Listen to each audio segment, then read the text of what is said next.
मेरा नाम रिया था। मैं और वेदांत 2 साल से साथ थे। हमारा रिश्ता बिल्कुल फिल्मी था। हंसी, झगड़े, रोमांस और वो छोटी छोटी शरारतें जो सिर्फ हम दोनों समझते थे। सबसे खास था हमारा शावर टाइम। हर रात हम साथ नहाते। भाप, गर्म पानी, एक दूसरे को साबुन लगाना, वो हमारा सबसे प्राइवेट और सबसे प्यारा रिचुअल था। उस रात भी कुछ ऐसा ही था। शुक्रवार 5 दिसंबर 2025। हम देर से आए थे। वेदांत ने मेरे कान में फुसफुसाया, चल आज लंबा शावर लेते हैं। मैं शर्माकर हंस पड़ी। हम बाथरूम में घुसे। नीली एलईडी लाइट जली, भाप छा गई। वेदांत मेरे पीछे खड़ा था। उसकी सांसें मेरी गर्दन पर महसूस हो रही थी। मैंने आंखें बंद कर ली। फिर पानी अचानक ठंडा हो गया। मैंने हंसते हुए कहा, गीजर खराब हो गया लगता है। वो चुप रहा। मैंने आंखें खोली। पानी का रंग बदल रहा था, हल्का गुलाबी, फिर लाल, फिर पूरा खून। शावर से खून बरस रहा था। मेरे पैर कांपने लगे। मैंने पीछे मुड़कर देखा। वेदांत का शरीर पिघल रहा था। उसकी त्वचा लाल पानी में घुलकर बह रही थी। पहले उंगलियां, फिर हाथ, फिर छाती। मैं चीखी पर आवाज नहीं निकली। 10 सेकंड में उसका पूरा शरीर गायब हो गया। सिर्फ उसका चेहरा बचा था। वो पानी की सतह पर तैर रहा था। उसकी आंखें मेरी तरफ देख रही थीं और होंठों पर वही मुस्कान थी जो वो मुझे हर रात सोने से पहले देता था। उसके बाद मैं बेहोश हो गई।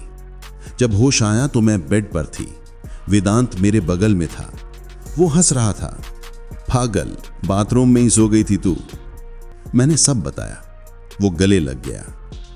सपना था जान, मैं तो यही हूं ना। उस रात उसने मुझे बहुत प्यार से सुलाया। लेकिन अगले दिन से डर शुरू हुआ। हर बार जब मैं अकेले नहाती, शावर से हल्का लाल पानी आने लगता। शीशे पर वेदांत का चेहरा बनता और मिट जाता। मैंने उससे कहा, मुझे डर लग रहा है। वो बोला, चल आज फिर साथ नहाते हैं, मैं तेरे साथ हूं।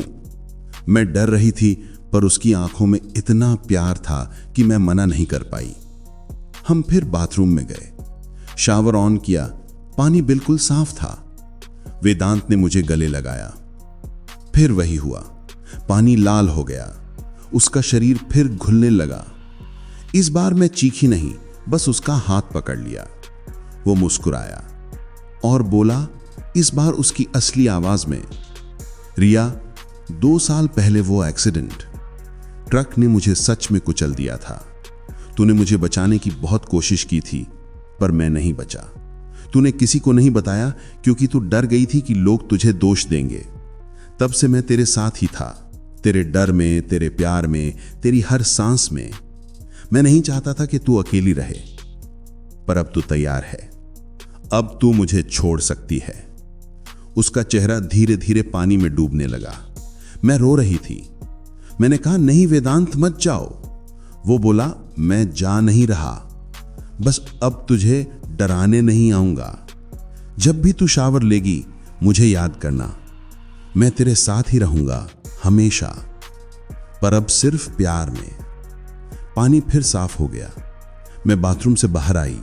वेदांत बेड पर नहीं था। उसके कपड़े अलमारी में नहीं थे। उसका फोन गायब था, जैसे वो कभी था ही नहीं। उस दिन के बाद से शावर से कभी खून नहीं आया। बाथरूम का शीशा कभी धुंधला नहीं होता।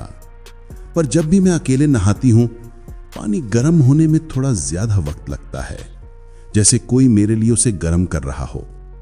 और कभी कभी बहुत हल्का सा, मुझे लगता है कोई मेरी पीठ पर साबुन मल रहा है और कान में फुसफुसाहट आती है, मैं यही हूं रिया, हमेशा। दोस्तों, अगर तुमने भी किसी अपने को खोया है और वो तुम्हें सपनों में, हवा में, पानी में मिलता है, तो उसे डर मत समझना। बस एक बार कह देना, तू जा, मैं ठीक हूं, मैं तुझे आजाद करता हूं। क्योंकि सच्चा प्यार कभी कैद नहीं होता, वो बस रुकता है जब तक हम उसे जाने की इजाजत नहीं देते। आज रात जब तुम शावर लोगे तो एक बार आंखें बंद करना। शायद कोई तुम्हारे पीछे खड़ा हो और तुम्हारा नाम बहुत प्यार से ले रहा हो। बस मुस्कुरा कर कहना, जा, अब मैं खुश हूं। फिर देखना पानी कितना सुकून देगा। शुभ रात्रि।